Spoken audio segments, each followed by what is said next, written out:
Howdy y'all, it's Trent Knox.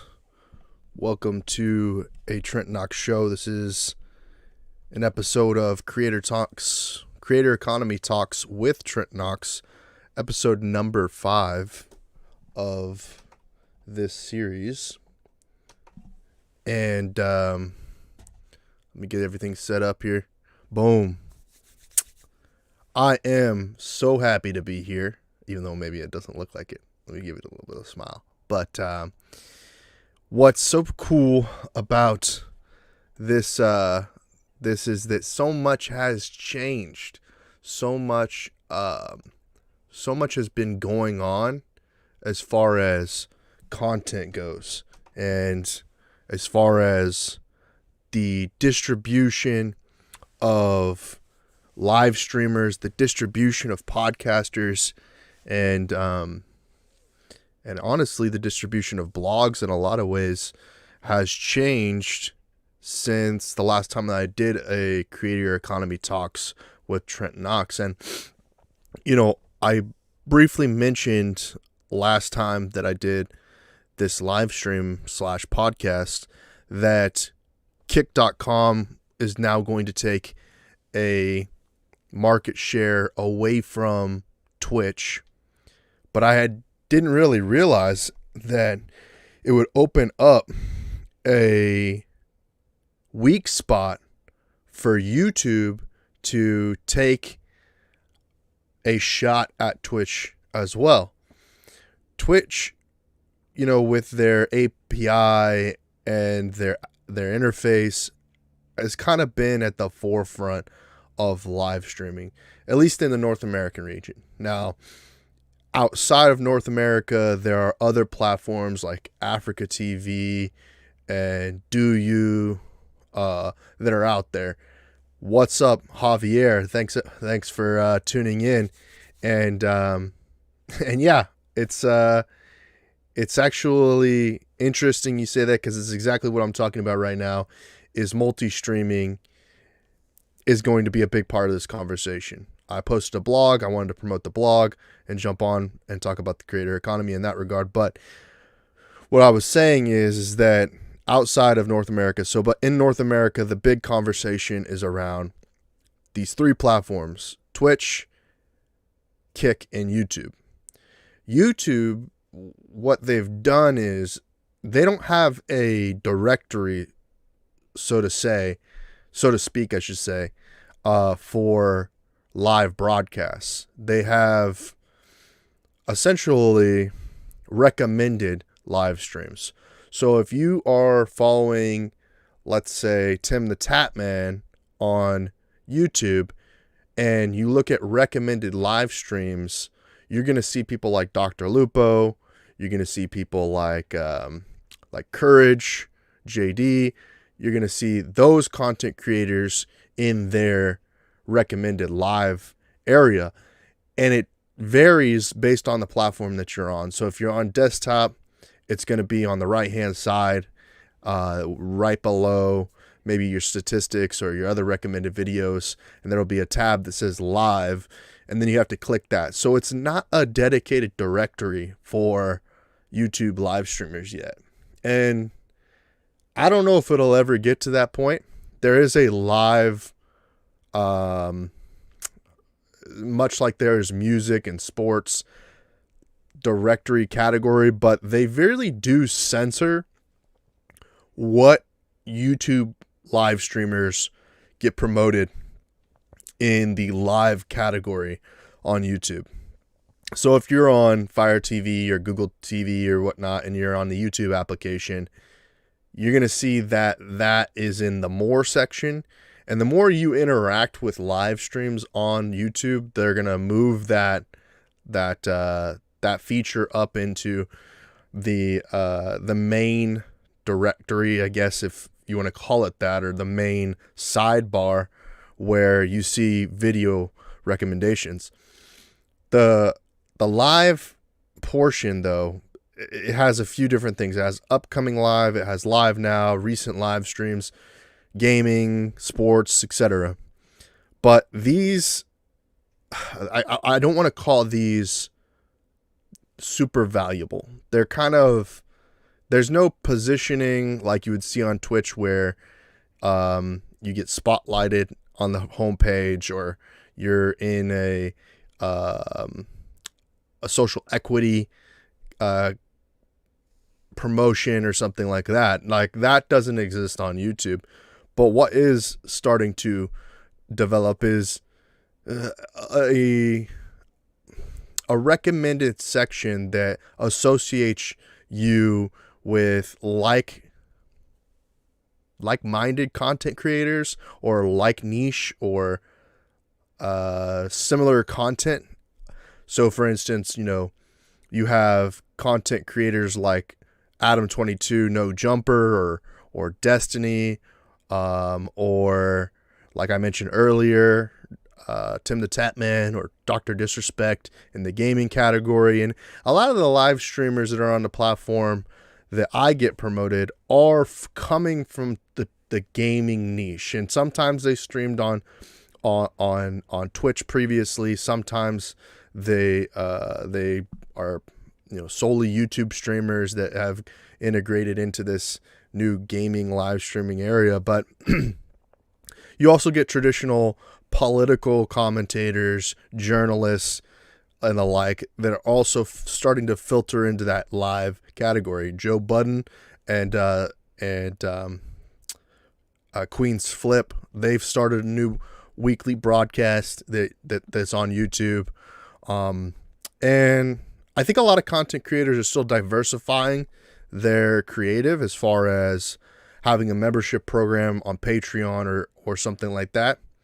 And it's really interesting, that Spotify has formed a partnership with Patreon to incentivize podcasters, or the new platform Spotify for podcasters, which used to be Anchor.fm, to have their membership programs but still be primarily hosted on Spotify. And so, just like my podcast is primarily hosted on Spotify through what used to be Anchor for the Trent Knox Show, and this episode that you're listening to now, it's a small step towards the same democratization that artists and musicians have on the Spotify platform. There are obviously other categories of audio-based content that haven't been fully served yet, such as audiobooks and radio and whatnot. But it is a small step towards a bigger picture of content monetization and empowerment of creators on that platform. Would I like to see it better? Of course, yes. And I kind of, that's a small segue into the podcasters, but I do want to talk about live streaming and multi-streaming, as Javier brought it up, and Lavatar Nation, follow him on Twitch and on Twitter, had mentioned it's expanding. Live streaming is expanding. This exclusivity and chokehold that Twitch has had on content creators that do live streaming is loosening up, as the bully pulpit and the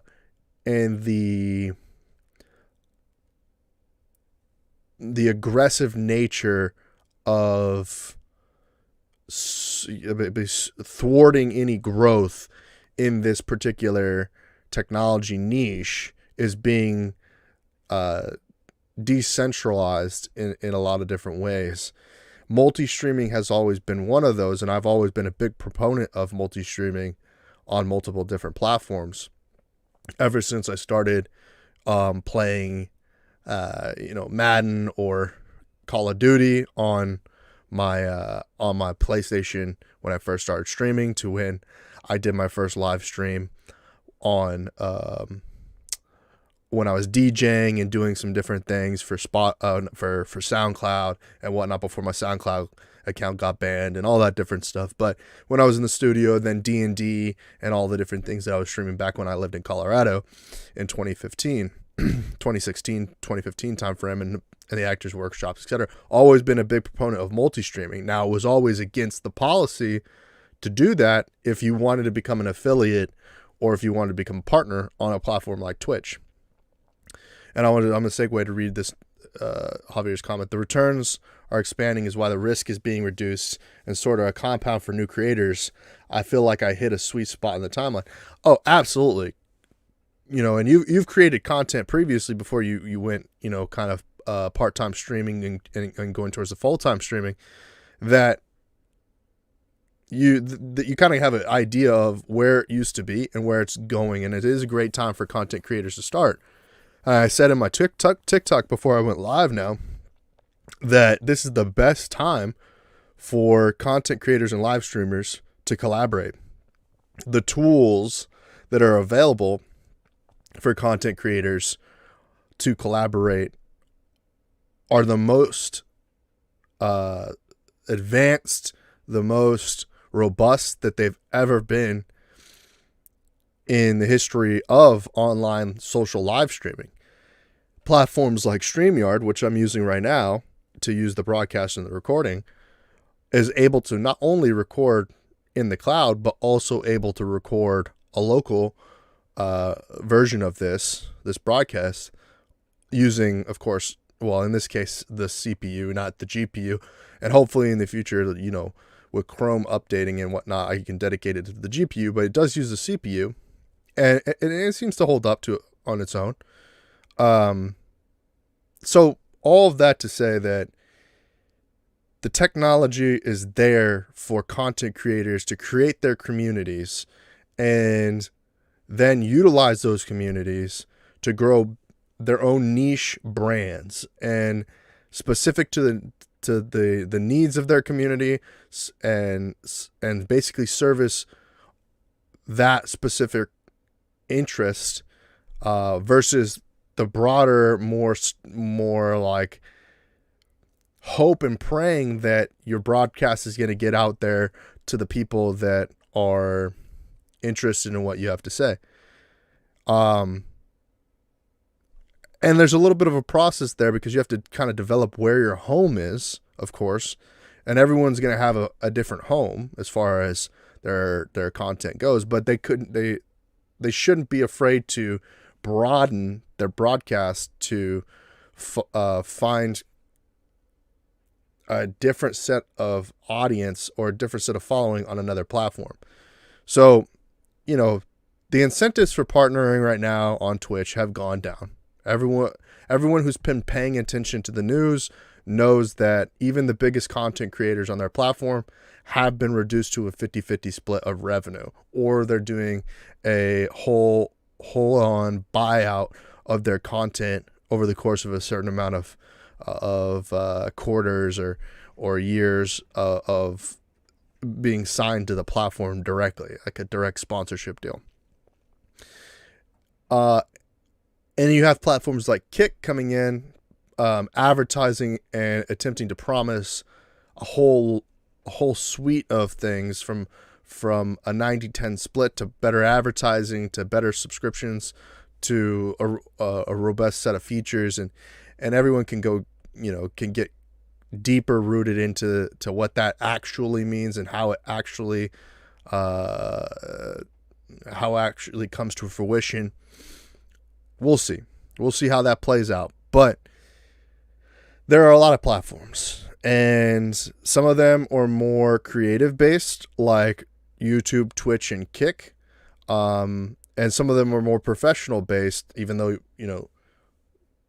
Twitter, whatever you want to call it, it's primarily a platform for journalists to get their information out there, and it kind of develops into other conversations based on cultural feedback and basically Q&A and a lot of different things. But Twitter as a resource journalists have really found a home there as far as getting a short bite-sized message out there alongside a twit longer or a Substack or even, a large press and news media outlet like New York Times or Washington Post or something like that, where we can start to see the development of that and on a large scale level with, I believe is Matt Taibbi, who did testify before Congress and about like the platform in general, and the Twitter leaks and etc. But that platform still has a live functionality. I know they're reducing they're kind of playing around and doing different things as far as video goes and video retention. I know that they've recently announced that they're going to start removing old videos from the platform, but it is a platform that is slightly creative, slightly professional. Then you have your Facebook and your LinkedIn, and these are all sort of platforms that speak to a North American audience on a larger scale. But we should be considering the global nature of the internet. And a lot of the times content creators don't do this. I mean, they kind of have this perception that whether they're being botted or they're view botting or they're chat botting or whatever, that their audience is primarily North American and that's primarily English speaking. But in reality, a lot of the viewership that comes in is from around the world. Some of them are bilingual. Sometimes they're just, people learning new language. There's a lot of reasons why, like viewers tune into a particular streamers or content creators broadcasts or videos, and that kind of is developing over time as new feature sets and new tools are put in the hands of content creators, such as real-time transcription and real-time translation, as far as what AI is doing now with real-time transcription and real-time translation. And then on top of that, there's a big push in the artificial intelligence component of how artificial intelligence is moving the needle in the creator economy and content creation as a whole, with blogging, with podcasting, and eventually live streaming. I mean, there's a good amount of content creators out now that are faceless content creators. I don't know if that's a proper terminology, but a category of people who do streaming without a webcam that represent themselves with a digital identity. The VTubers as well. I was just about to get to that. VTubers who are out there creating content. But there are a number of different, and I guess VTubers actually kind of covers it all in a lot of different ways, other than because there is the two-dimensional avatars, but I was thinking more of the more VR chat aspect of 3D avatars and the synchronization of motion capture and what they've been able to do in innovation in another category of technology with virtual reality. But this concept that content creators can start to create multiple different brands and identities and not be tied down to their God-given or natural identity, I should say, or whatever the politically correct way of saying that is these days. And they're able to create a digital identity that is commercial, can be commercialized, that is duplicatable, and that's how you start to get what's the word I'm looking for? Sort of like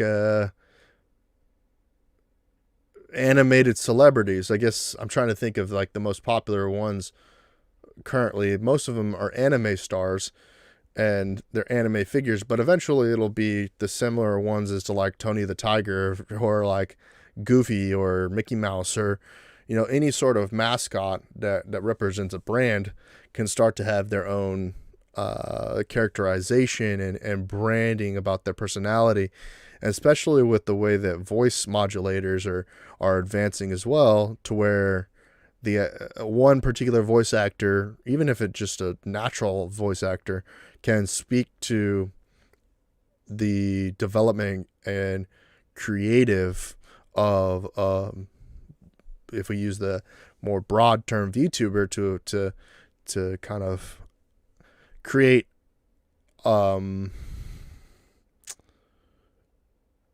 ecosystem of products that they can monetize around the brand of that VTuber. And that's just like mind blowing, just to think that that's the level of sophistication and content creation that we've gotten to compared to 10, 20, 30, 40 years ago. And yeah, of course there was,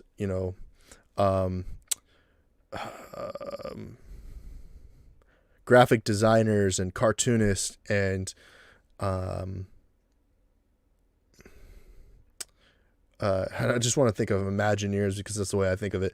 These Disney artists that develop these characters, and now that's coming into real time animation of those characters is just so mind blowing and baffling to think of, like how creative we have been able to become as a community of content creators. If I include myself in that group at all. And so, like, just to kind of recap, it's never been easier for content creators to create content and collaborate on the content that they're creating alongside both not only real people, but programs and computers that assist you in creating that content. I should probably, in future podcasts, I should have like a little bit of an agenda, but I like to come on here and just kind of mind dump or data dump the things that are on my mind. I don't want to like get caught up too much in the weeds of the pre-production component of it, but because live streaming has this organic and native feeling to it that if you just go live, there it is. But the point to say that is that if there was a way to illustrate in the video, I don't know how you would kind of correlate the audio, those podcast listeners out there that just listen to the audio, but showcasing how the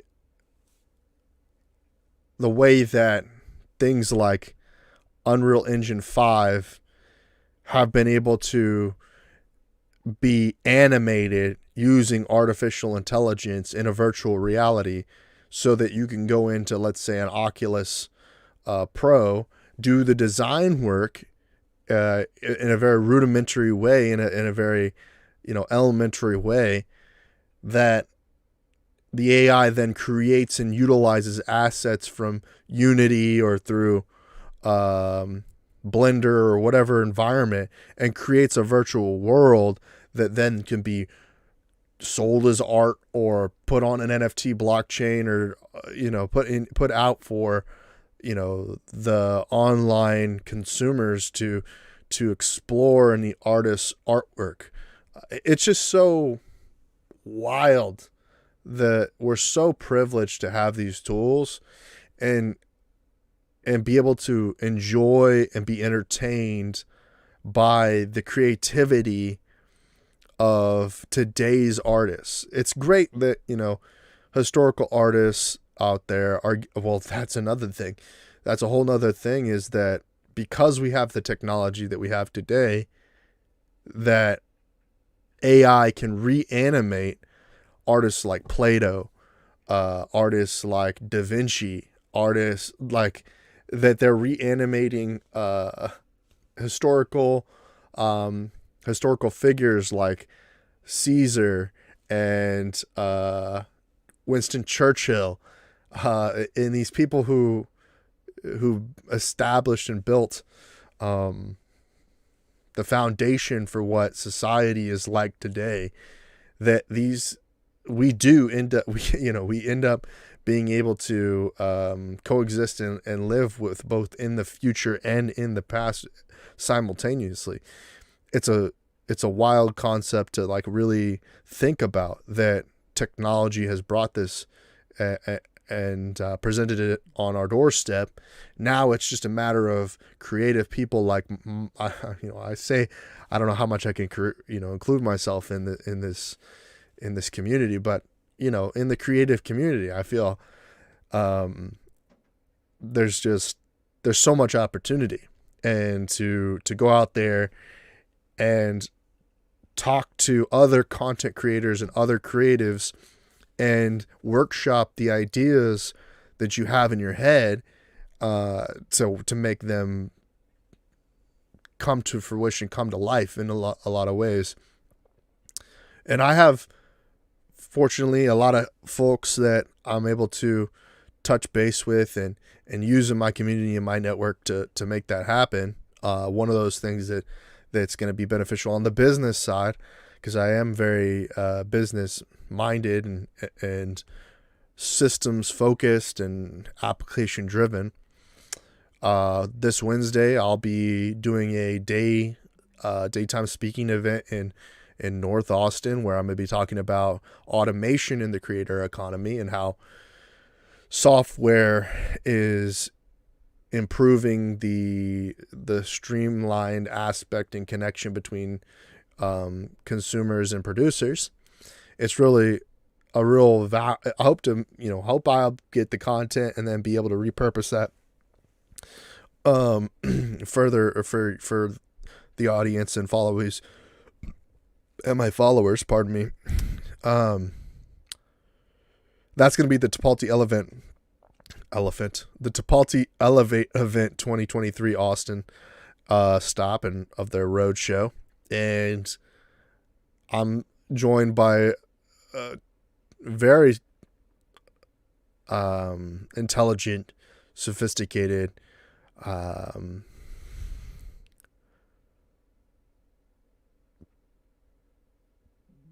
talented people. I just put it that way. And we're going to be talking about this subject of automation in the creator economy, and I hope that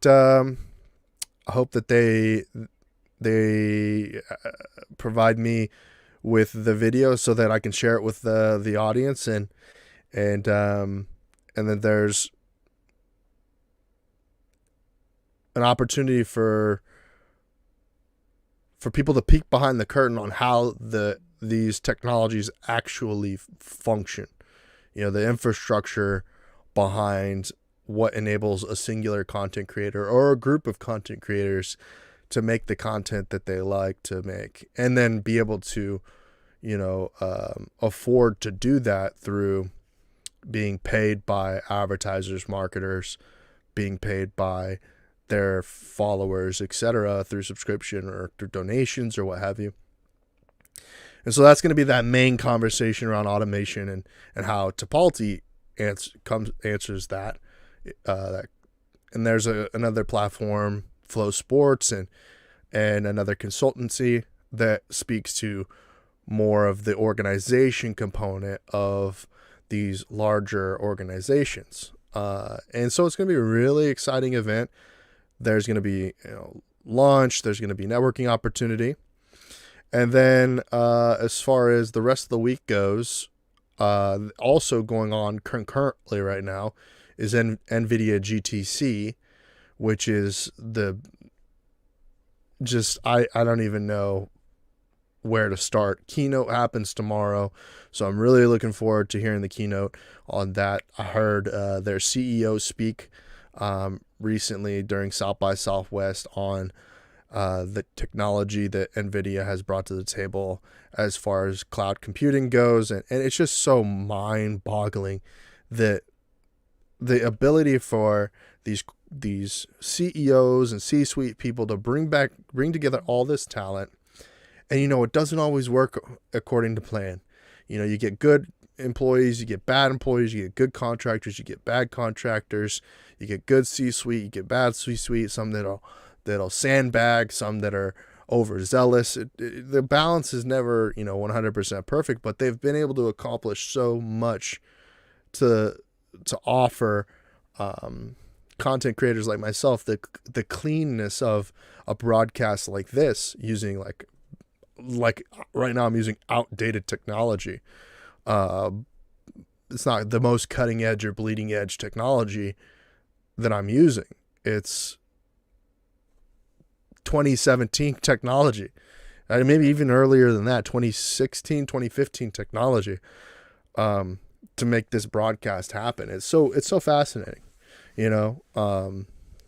obviously the RTX card and the Elgato and etc. But once you start looking at it, it's like the fundamental ideas and concepts under the technology that I'm using have existed. They've just not been packaged. And today it's packaged in such a way that I'm able to do this broadcast and reach thousands of followers and thousands of listeners and viewers that I never would have been able to visit or reach 10, 20 years ago. In between 10 to 20 years ago. I say that, but I mean at this level, at this quality, 480p maybe, 720p maybe, but not 1080p or 4K as far as video broadcasting goes.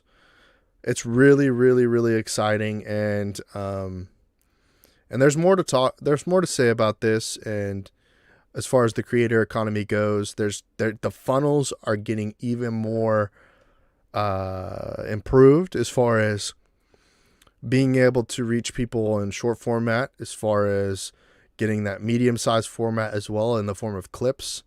So there's really a number of there's a number of types of video content right now. You have your shorts, which are like YouTube shorts or your TikToks or your Instagram reels. Then you have like a medium format, which are the clips that are like on Twitch or on YouTube right now. And then the longer format things like podcasts, live streams, and videos and movies and that type of content. Really exciting stuff. And not to mention, so I just want to say this, on March 27th, I'm going to be hosting a social audio event. I haven't hosted a social audio event of this scale since during the pandemic on Clubhouse.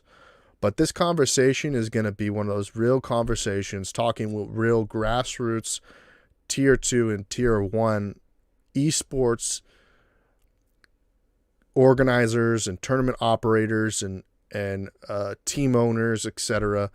in the esports space. We're going to do a round robin style showcase where we're going to do 5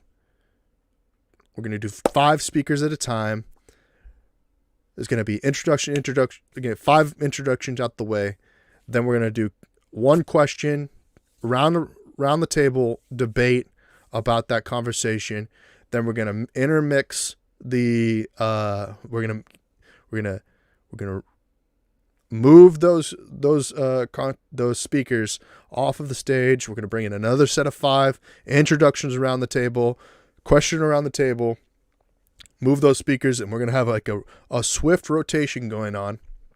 And there's going to be bumps in the roads, and we're going to have to, we're going to figure it out exactly how that works out. Social audio is a whole new medium and format to deal with. And, I want to make sure that it's real concise and that the opportunity for people to get their voice out there is really enabling them and empowering them to continue to doing the great work that they do behind the scenes for gaming and esports, I should say. I'm not excluding anybody who's doing casual gaming work or doing leisurely activities or any sort of entertainment or casual gameplay. That's not excluded in this meetup, but it's going to be gaming and esports. There's, we're going to be specific to video games and competitive gaming.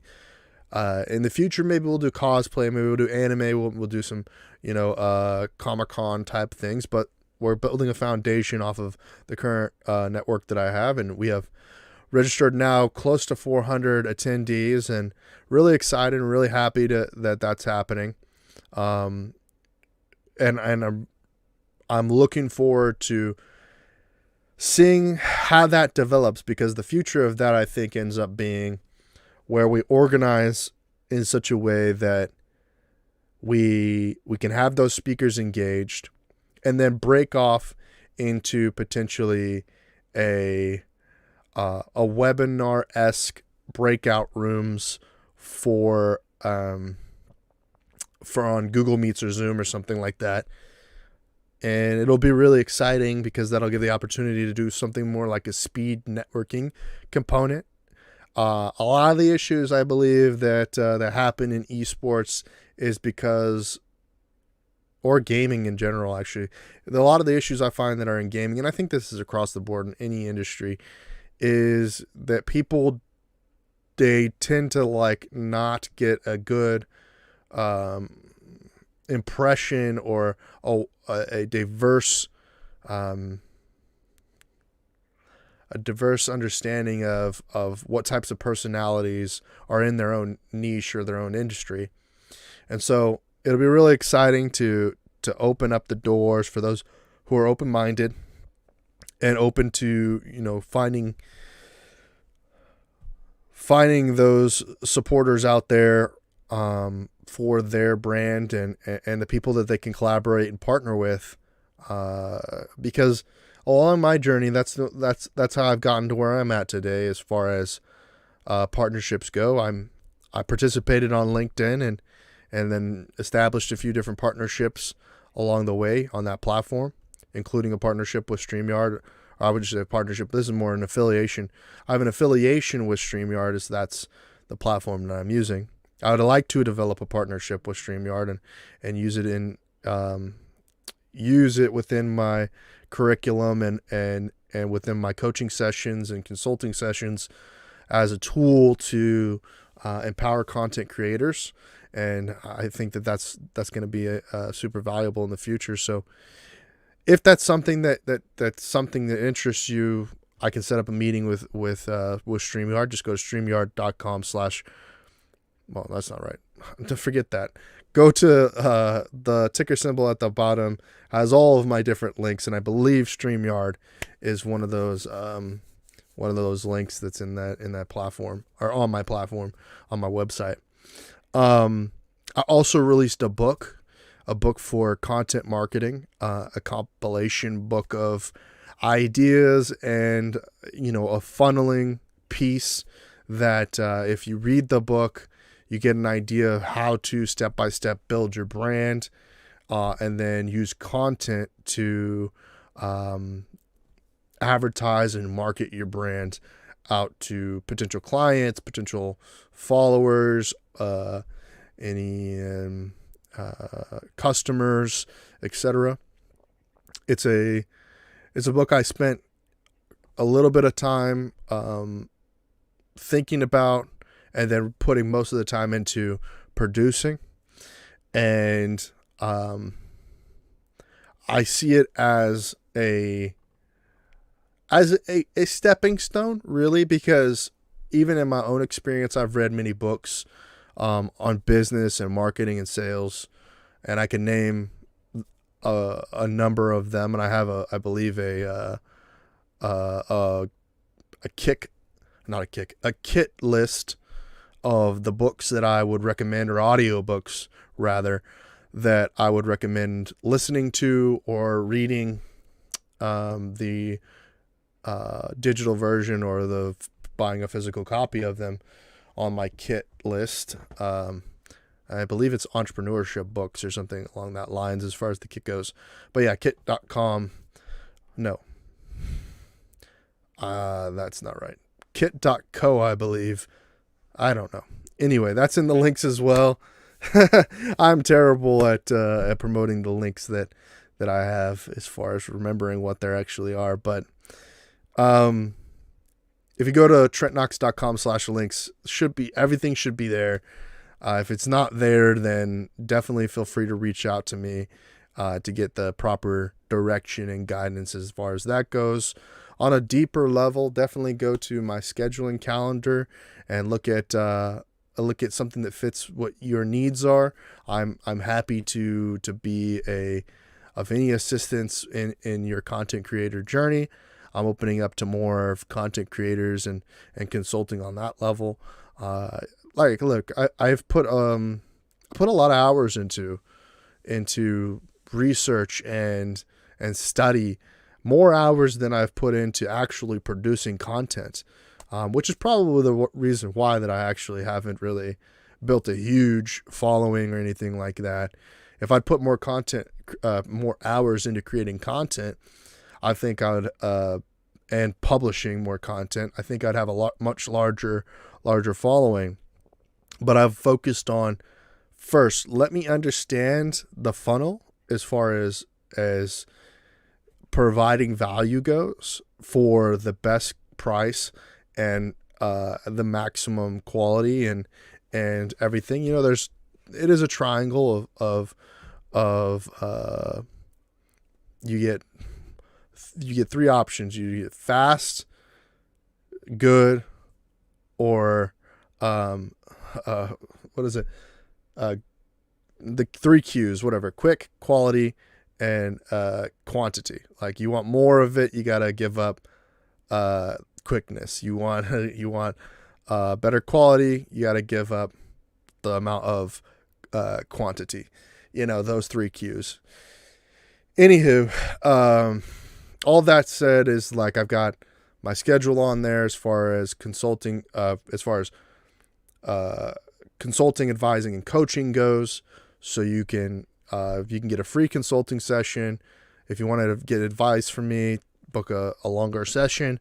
So if you want to go on the coaching route and we talk about your goals and directives and everything like that on a deeper level, you can, work with me as a coach.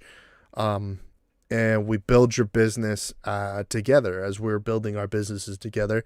And I can give you a little bit of advice of where I'm at in my business stage. And, it's not, okay. You can always look for advice from people ahead of you or behind you in this race. It's a matter of perspective on everything. I am constantly seeking out advice, getting courses, purchasing consulting, purchasing education models to learn more about how I can be more efficient in my behind the scenes business. The contributions that I make to other people's programs, and it's coming to, it's about time for me to really release the knowledge that I've developed on my own brand. And I gotta, in a lot of ways, this pivot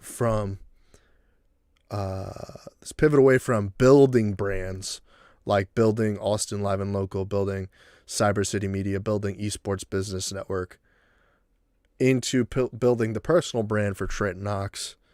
I gotta give credit to Knives Monroe. We had a call about 6 months ago, I want to say, and it really opened my eyes. I don't really remember the exact words, or it really opened my ears, not necessarily my eyes. Opened my ears to an idea that a lot of the things that I started off as an entrepreneur building, they were a reflection of myself. And I steered away from that because when at that time, back 2015, 2016, and even previously to 2012,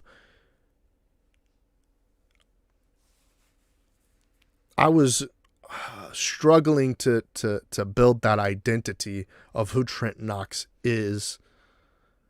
And through the development of other brands well, way previously, if we're talking about Colorado Springs, the artist group, and working for Roaring Success and what have you, taking those brands and then building it to the Austin Live and Local, the Cyber City Media, the Esports Business Network. That development built the character Trent Knox. Without those experiences, Trent Knox doesn't exist. Not really. Not in the same way that it would if I hadn't built those external brands, because it's a different vantage point. It's a different perspective on brand building, and I use those as the evidence of success for myself. That there were wins that were very big for someone who comes from some place where people don't build brands. They work hard as an employee, or they contract for the local business. They don't build their own businesses at that level. They just, my family, the people that I know, hadn't done that. And even if the businesses that were family friends or something like that, they weren't driving in the direction that I built those brands to. So it's interesting to take the experience from building those brands and then build the personal brand of Trent Knox based on what I've learned through that process. And that process, I believe, is the true value and experience that I've gotten, that I can bestow or lend a helping hand to other content creators, and why I started working on this creator economy consulting that I've begun doing to help other content creators. Because everyone starts out from zero, and I remember when I started out from zero, some people are less nervous and less afraid. If you're nervous and afraid, that's one big thing. Like being afraid to create content, whether you feel like that your family or your friends or society is going to give you a negative feedback, and maybe you can't emotionally deal with that emotional stress.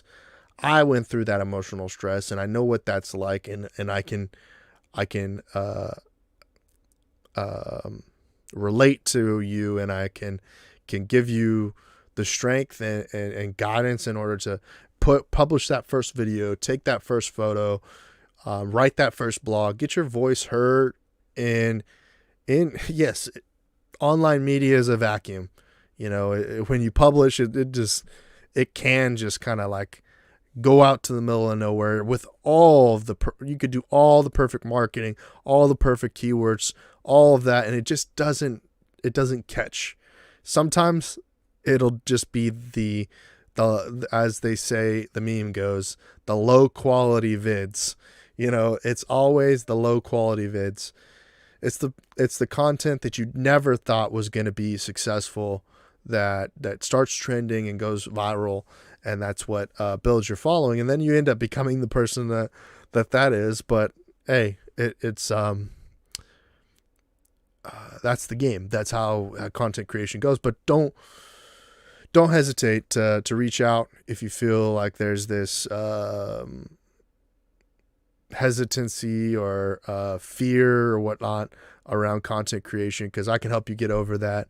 Just book a session with me, and we'll talk about the content creation that you're looking to do.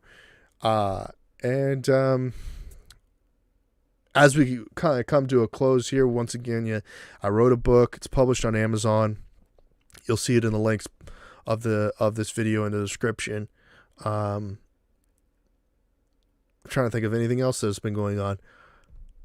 I'm in the process of building a school. And I learned these things through the clients that I've worked with and everything like that. And this school is going to be for content creators. I know people have reached out on Instagram,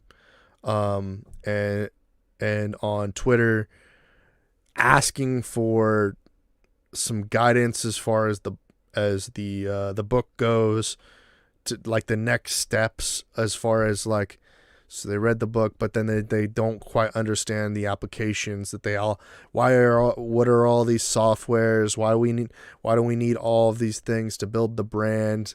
Well, if they're doing, and a lot of this is conversation around like more niche things like,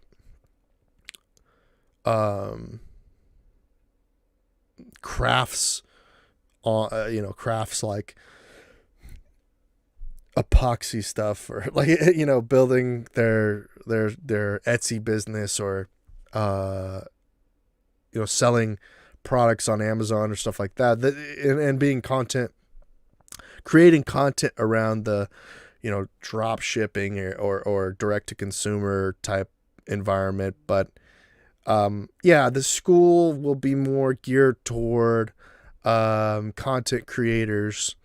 It's going to be called the Content Creation Academy, or Content Creator Academy rather, and it'll be available through my website, and through a few other places, but it'll be a step-by-step process of particular things. And there should be video and audio involved in a quiz set. And at the very end of that, you'll get a certificate from the Content Creator Academy that will then, you can add it to LinkedIn or something like that as an example of having gone through a program. And I'm not saying that my program or my school is going to be the best, because I highly recommend, like I have done, going and taking online courses, credentialing from those online courses. Some of them you share, some of them you don't. There's just a process, obviously, of deciding what you value and what you believe others will value in your certification process. There are, if you're not a content creator, you know this from the more technical work that a lot of people do with, whether it be IT or health and wellness or science or whatnot. There's a lot of certificates and to get out there for different programs. But I do think that, in the content creator world, content creation is mostly about shipping products, or shouldn't say shipping products, publishing work. But there's a whole component to learning, and you can always learn from other content creators more tips, tricks, and ways to do things. And I personally, I understand the sort of snake oil that goes around as far as a lot of programs go. So my goal is, with the books and the programs that I publish and I make, for them to be tools, more or less, that you can use in your content creation, and less telling you what content to create, rather tools for you to use in the content creation process, and more like a floppy disk or a USB drive than a piece of paper, right? And I would rather ship a AI chatbot that coaches you to do all the content creation in the world that you would like, opposed to a paper clip, a paper clip that you point in the air and you try to wave like it's a magic wand for miraculous things to happen. That's the dichotomy of it, right? But the differentiation between the snake oil and the magic potion. So all that to say, I appreciate everyone for tuning into this live stream and into this and to the podcast if you're listening. Again, my name is Trent Knox. This has been Creator Economy Talks number 5 with Trent Knox. This is the Trent Knox Show. And if you found any value in listening to this, I would say go check out the website TrentKnox.com. Trent Knox TV on pretty much all the platforms, or just Trent Knox will find me. And until next time, keep creating content, and thank you for tuning in.